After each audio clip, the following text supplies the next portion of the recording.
ስለ አገልግሎት ብር በተደጋጋሚ የምትጠይቁ አንዳንድ እህቶች አላችሁ። ማየት ማመን ነው። ከዚህ ላይ እንደምታዩት በእንግሊዝኛ በአማርኛ እና በአረበኛ አስቀምጬላችኋለሁ ማለት ነው። ብዙዎቻችሁ የምታውቁት አይመስለኝም። የምታውቁት ደግሞ እንግዲህ ምን ብዬ ነው የምጠይቃት፣ በአረበኛ ምን ይባላል እያላችሁ የምትጠይቁ እህቶች አላችሁ። እንዴት ወይም ደግሞ ምን ብላችሁ እንደምትጠይቁ ዛሬ ሙሉን ዝርዝር አድርጌ ልነግራችሁ መጥቻለሁ። የሸቃልትን ቪዲዮ ሰብስክራይብ ሳያደርጉ መከታተል በህግ ያስቀጣል። ስቀልዳችሁ ነው። ለማንኛውም ሰብስክራይብ እና ላይክ አድርጉ። ቪዲዮን ደግሞ ላይክ ብታደርጉ ለብዙቶች ይደርሳል ማለት ነው። እንግዲህ ውድ ቤተሰቦች እኔ በዚህኛው ቻናሌ ስለ አገልግሎት ብር ሰርቼ አላቅም። በዛኛው ቻናሌ ግን በተደጋጋሚ እኔ በየሁለት ዓመቱ የአገልግሎት ብሬን ስለምቀበል በተቀበልኩ ቁጥር የአገልግሎት ብራችሁን ተቀበሉ እህቶቼ፣ እኛ አይደለንም ያልነው መብታችን ነው። ህጉ ወዶና ፈቅዶ ነው ያጸደቀልን። ስለዚህ ህጉ ያጸደቀውን ነገር ደግሞ እኛም እንጠቀምበት የምላችሁ በምክንያት ነው። እና አሁን አንዳንድ እህቶች የአገልግሎት ብር ምንድን ነው እንዴት ነው የምትሉ ልጆች አላችሁ ማለት ነው። እንግዲህ የአገልግሎት ብር በእርግጥ ለሁሉም ሰው አይገባም። የአገልግሎት ብር የሚገባን ሰዎች አለን። የሚገባን እነማንን፣ መቼ ነው የሚገባን፣ እንዴት ነው የሚገባን የሚሉ ዛሬ ዝርዝር አድርጌ ልንገራችሁ ማለት ነው። ውድ ቤተሰቦቼ እንዲሁም ደግሞ እኔ ከአሁን በፊት እንዳልኳችሁ ሳውዲ አረቢያ ሰርቻለሁ። ሳውዲ አረቢያ ስሰራበት በነበረው ወቅትም የአገልግሎት ብር ተቀብያለሁ። የሚገርማችሁ ነገር በዚያን ሰዓት እኔ ስለ አገልግሎት ብር ስለ አረብ ሀገር ህግ የማውቀው ነገር የለም። ወላሂ ነው የምላችሁ። ሰውየውን የሰጠኝ ማለት ነው። ይሄው መክተው ምናምን ብሎ ወረቀቱን አምጥቶ ህጉ ላይ የሰፈረውን አሳይቶ ሰጠኝ፣ ተቀበልኩ። ከዚህ ግን ያኔም ስላየው ከዚህ መጥቼም ደግሞ ስለ አገልግሎት ብር ስላወቅኩኝ በየሁለት ዓመቱ እቀበላለሁ ማለት ነው። እና ብዙዎቻችሁ ውሸት ነው አይሰጥም ምናምን ትላላችሁ። አንብቡ የሀገሬ ልጆች። በአማርኛና በእንግሊዝኛና በአረበኛ እኮ ግጥም ነው ተጽፏል ማለት ነው። ራሳቸው ሰዎቹን የውሎ ወረቀቱን አሳዩ ብትሏቸው ያሳዩቸዋል። ግን ብዙዎቹ የአገልግሎት ብር እንደሚሰጥ ለሰራተኛ ያውቃሉ። እያወቁ ግን መክፈል የማይፈልጉ ሰዎች እንዳሉ ልንገራችሁ ማለት ነው።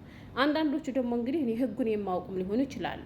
እና ግን እናንተ እነሱን ባውቁ እናንተ ማሳወቅ አለባችሁ። ብዙዎቻችሁ እነሱ ናቸው አስበው የሚሰጡ ወይንስ እኔን የሚጠይቅ የምትሉ ልጆች አላችሁ። እነሱ አስበው ከሰጧችሁ እሰይ፣ እነሱ አስበው የማይሰጧችሁ ከሆነ ግን እራሳችሁ ጠይቃችሁ መቀበል ትችላላችሁ ማለት ነው። እና የአገልግሎት ብር ለሁሉም አረብ ሀገር ሀት ነው የተፈቀደው ወይስ ዱባይ ብቻ ነው የምትሉ ልጆች አላችሁ። የአረብ ሀገር ህግ ለሁሉም ህግ ነው። ገብቷችኋል? ይሄን መስፈርት ላሟላ ልጆች ሁሉ ሳውዲም ሆኑ ዱባይም ሆኑ ኳታርም ሆኑ ኩዌትም ሆኑ ጆርዳን፣ ባህሬን፣ ቀጠር ሁላችንም ያካትታል ማለት ነው። እና በመጀመሪያ የአገልግሎት ብር የሚሰጠን ኮንትራት ቤት ለምንሰራ ልጆች ነው። እሺ፣ ኮንትራት ቤት ለምንሰራ ልጆችም ለሁላችንም አይደለም የሚሰጠን። ኮንትራት ቤት እየሰራችሁ እናንተ ኮንትራታችሁን ጨርሳችሁ ከዚሁ አሳድሳችሁ የምትቀጥሉ ከሆነ የአንድ ወር ደሞዝና የትኬት ብር ይሰጣችኋል ማለት ነው። የትኬት ብር ያው በየጊዜው ስለሚላይ እኔ ለምሳሌ ከ2 ዓመት በፊት 2000 ብር ነበር የተቀበልኩት። አሁን በባለፈው ሳሳድስ ደግሞ የተቀበልኩት 1000 ብር ብቻ ነው ማለት ነው። በየጊዜው ይለያያል፣ የሚጨምርበትና የሚቀንስበት እንዲሁም ደግሞ እንደ ሀገሩ እርቀትና እንደ ሀገሩ ቅርበት ይወስኗል ማለት ነው። እና ጨርሳችሁ ከዚሁ አሳድሳችሁ የምትቀጥሉ ከሆነ የአንድ ወር ደሞዝና የትኬት ብራችሁ የመሄጃ ብቻ ማለት ነው ይሰጣችኋል። ገብቷችኋል? ደሞዛችሁ ደግሞ እናንተ ደሞዛችሁ 1000 ብር ከሆነ ያው የሚሰጣችሁ 1000 ብር ነው። 2000 ብር ከሆነ ደሞዛችሁ ደግሞ የሚሰጣችሁ 2000 ብር ነው። 3000 ብርም ከሆነ በቃ እንደየደሞዛችሁ ማለት ነው። ያም እንደየደሞዛችን ይለያያል። ግን ደግሞ እናንተ ከዚያ ቤት መቀጠል የማትፈልጉ ከሆነ ወደ ሀገራችሁ መሳፈር የምትፈልጉ ከሆነ ወይንም ደግሞ ወደ ቤት ቀይራችሁ መስራት የምትፈልጉ ከሆነ ግን የምትቀበሉት የአገልግሎት ብራችሁን ብቻና ብቻ ነው ማለት ነው። ምክንያቱም ወደ ሀገራችሁ የምትሄዱ ከሆነ ያው የትኬቱ ብር ትኬት ስለሚገዛበት ማግኘት አትችሉም ማለት ነው። የሚሰጣችሁ የአንድ ወር ደሞዝ። ግን ይሄን መቼ ነው የምናገኘው? ኮንትራታችን በስነ ስርዓት ስንጨርስ ነው። ኮንትራት ያልሆናችሁ ሰዎች ግን አይመለከታችሁም እናንተን ማለት ነው። ግን ኮንትራት እየሰራችሁ ኮንትራታችሁን በስነ ስርዓት የጨረሳችሁ ቶች ከዚህ የምትቀጥሉ ከሆነ የአንድ ወር ደሞዝና የትኬት ብር፣ የማትቀጥሉ ከሆነ ወደ ሀገራችሁ የምትሄዱ ከሆነ ወይ ደግሞ ከፊል የምትቀይሩ ከሆነ የአንድ ወር ደሞዝ ብቻ ይሰጣችኋል ማለት ነው። እና ብዙዎቻችሁን ደግሞ ግራ የሚያጋባችሁ ወይም ደግሞ ምን ብዬ ነው የምጠይቅ፣ እንዴት ብዬ ነው የምጠይቅ፣ እነሱ ናቸው የሚሰጡኝ ወይስ ራሴ ነው መጠየቅ ያለብኝ የምትሉ ልጆች አላችሁ። አይታችኋቸው የሚሰጧችሁ አስበው ከሆነ እሰየው፣ እናንተ ሳትጠይቁ ሊሰጧችሁ ይችላሉ። በነገራችን ላይ በጣም ብዙ የሚከፈላቸው ጓደኞች አሉኝ። ደግሞ 8 ዓመት ሰርታሁን ከትናንት ወዲያ ወደ ሀገር የገባች ልጅ አለች። 1 ዓመት እንኳ የአገልግሎት ብር ተሰጥቷት አያውቅም ማለት ነው። እኔን ሪከርድ አድርጌልኝ ብላ በዋትሳፕ ሪከርድ አድርጌላ ለከፊሉ አስደመጠችው። እኔ እንደዚህ ያለ ህግ አላውቅም ብሎ ነው ቢያላት ማለት ነው። ግን ደግሞ ራሳቸው አስበው ልክ እንደኔ ሰውዬ የሚከፍሉ ሰዎችም አሉ ማለት ነው። እና ውድ ቤተሰቦች ብዙዎቹ ምንድን ነው የምትሉት? ምን ብዬ ነው የምጠይቅ ነው የምትሉት? አሁን እናንተ የማይሰጣቸው ቶች ማለት ነው ምን እንደምትሉ ልንገራችሁ። ግን ከዚህ ሁሉም ነገር ሳትደርሱ ገብታችሁ ጎግል ላይ ሰርች ማድረግ ትችላላችሁ። የአገልግሎት ብር ብትሉ ብጽፉ በአማርኛ ብጽፉት ማለት ነው። ከዛ በአማርኛ የጻፋችሁትን በእንግሊዘኛ በአረበኛ አስተርጉሙ ራሱ ያመጣላችኋል ማለት ነው። ገባችኋል? ግን ደግሞ ኧረ ከዚያ ከምንደርሰው የምትሉ ከሆነ በቀላል መንገድ ማለት ነው። ገብቷችኋል? ምን ትላላችሁ መሰላችሁ? መዳም በሏት ነአም ትላችኋለች ሳ ከዛ ሹፊ አናኪላ ስዲቃቴ ከፊል ማልሃ ያጥሃ ቤዛት ማል ገቨርመንት ወይም ደግሞ ማል ከድመት ያጥሃ ቤዛት ማል ተትከራ እንዲህ ልጅ ማጠትኒ ትሏታላችሁ ማለት ነው። ገና ያልሰጠቻችሁ ከሆነ ኮንትራታችሁን ጨርሳችሁ ድጋሚ ያሳድሳችሁ ከዚያ ቤት እየሰራችሁ እነሱ ዝም ካሏችሁ ልጅ ማጠትኒ ትሏታላችሁ ማለት ነው። ወይም ደግሞ ምን ትላላችሁ? ማማ የትኬት ብርና የአገልግሎት ብሬን ስጪኝ ትላችኋለች። እንዴ ከየት ሰማሽ? ከየት አየሽ?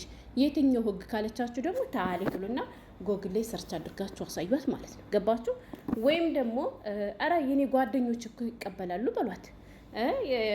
ያኔ ምንድን ነበረ ጓደኞች ኪልስ ድቃቴ ያጥሃ ከፊል ማለት ትላላችሁ። ምሳሌ ካሏችሁ ደግሞ እኔ ሸቃለተታችሁን ጠቅሳችሁ ስልኬን ይሰጣችኋለሁ፣ አገናኙና እኔ እነግርላችኋለሁ። ከፈለጋችሁ ወላሂ ሰውዬን ሪከርድ አድርጌ እሱን እየጠየቁኝ የሰውዬን ሪከርድ ለሰዎቻችሁ ማሰማት ትችላላችሁ። ግን ብዙዎቹ አረቦች እያወቁ አንድ አይከፍሉም። ሌላኛው ደግሞ ብዙዎቻችሁ እያወቃችሁ መጠየቅ አትፈልጉም፣ ትፈራላችሁ ማለት ነው። አሁን ሰሞኑን ቲክቶክ ላይ የሆነች ልጅ አይቻለሁ። ይሄ የአገልግሎት ብር የሚባለው ነገር ግን እንዲሁ ህጉ ላይ ብቻ ነው የሰፈረው ወይስ ተግባራዊ ይደረጋል ምናምን አለች። በሚገባ ነው ተግባራዊ የሚደረገው። ገባሻ? እነሱ አስበው የማይሰጥሽ ከሆነ ራስሽ አፋውተሽ ጠይቂ። ለምን ተፈቅዶልን ህጉ ወዶና ለምደው እንጂ ያጸደቀው ለእኛ ብሎ አይደለም። ስለዚህ የተፈቀደልን ነገር ደግሞ መጠቀም ግድ ነው። ተጠቀሙ። አይ የራሱ ጉዳይ ይሄ አንድ ወር ደሞዝ መጥቶ ይሄ ቲኬት ብር መጥቶ ምን ያደርግልኛል ብላችሁ ግን ብር መናቅ የምትችሉ እህቶች ናቁት፣ ችግር የለም። ግን ደግሞ ከምትንቁት ለእኛ ስጡን ማለት ነው። ተቀብላችሁም ቢሆን ችግር የለውም። እና ስለዚህ ሀገሬ ልጆች አዎ መቀበል ትችላላችሁ። ዛሬ ራሱ አንዲት እህት የምን ነበር ያልሽኝ? ኮንትራቴን ጨርሻለሁ፣ ከእነሱ ጋር ድጋሜ ለሰራ ተስማምቻለሁ፣ የትኬት ብር መቀበል እችላለሁ ወይ ብለሻል። አዎ በሚገባ ግን መልሼልሻለሁ። ኮመንት ላይ እርግጠኛ ነኝ አይተሸዋል። የትኬት ብር ብቻ ሳይሆን አንቺ የምትቀበይ የአገልግሎትም የአንድ ወር ደሞዝሽን ተቀበይሽ። የትኬት ብር ብቻ አይደለም። የትኬት ብር ብቻ ተቀብለሽ ምተጅ እንዳልኩሽ ወደ የትኬት ብር ሳይሆን የአገልግሎት የአንድ ብቻ የምትቀበይ ወደ ሀገርሽ የምትጅ ከሆነ ነው። ግን ከዚያው የምትቀጥይ ከሆነ ሁለቱንም የማግኘት መብት አለሽ። እና እኔ ዝም ብዬ ከመሬት ተነስቼ አይደለም ይሄን ነገር ምላችሁ። ከዚህ ቤት ከ10 ዓመት በላይ ሰርቻለሁ። ወላሂ ነው ምላችሁ። በየ2 ዓመቱ ባሳደስክ ቁጥር እንደየ ደሞዜ እንደ ትኬት ሁኔታዎች ይከፈለኛል። በየ2 ዓመቱ ገባችሁ? ያን ግን መቼ ነው የምናደርገው? ኮንትራታችን ስንጨርስ። ኮንትራት ይሆን ልጆች፣ ይሄው ደጋግሜ ነገርኳችሁ። ብዙ ጊዜ አልገባንም ስለምትሉ ማለት ነው። አረበኛ ማውራት የማትችሉም ከሆነ ወይም ደግሞ ያልገባችሁ ልጆች ካላችሁ መግቢያ ላይ ያለውን ጽሁፍ አረበኛውን ብቻ ቆርጣችሁ ወይ እንግሊዘኛውን ብቻ ቆርጣችሁ ለመዳሞቻችሁ ማሳየት ትችላላችሁ። እሺ። ወይም ደግሞ አረበኛውን እያያችሁ አረበኛ የምትችሉ እናንተ ጻፉት፣ አረበኛ የማትችሉ ደግሞ ችግር የለም። ብዙዎቻችሁ እንግሊዘኛ ስፔሊንጉን እያያችሁ ጽፋችሁ ሀዳ ብላችሁ ሹፊ ብላችሁ አሳዩት ማለት ነው። እና ተቀበሉ። ሞኝ አትሁኑ የሀገሬ ልጆች። እንዲህ በድርሃምና በሪያል ቀልድ የለም። እነሱ አይገርማችሁም? የተፈቀደላችሁን ነገር ከኛ ላይ ለመውሰድ ወደ ኋላ አይሉም። ስለዚህ እኛ ስለምን የተፈቀደልን እንተውላቸዋለን?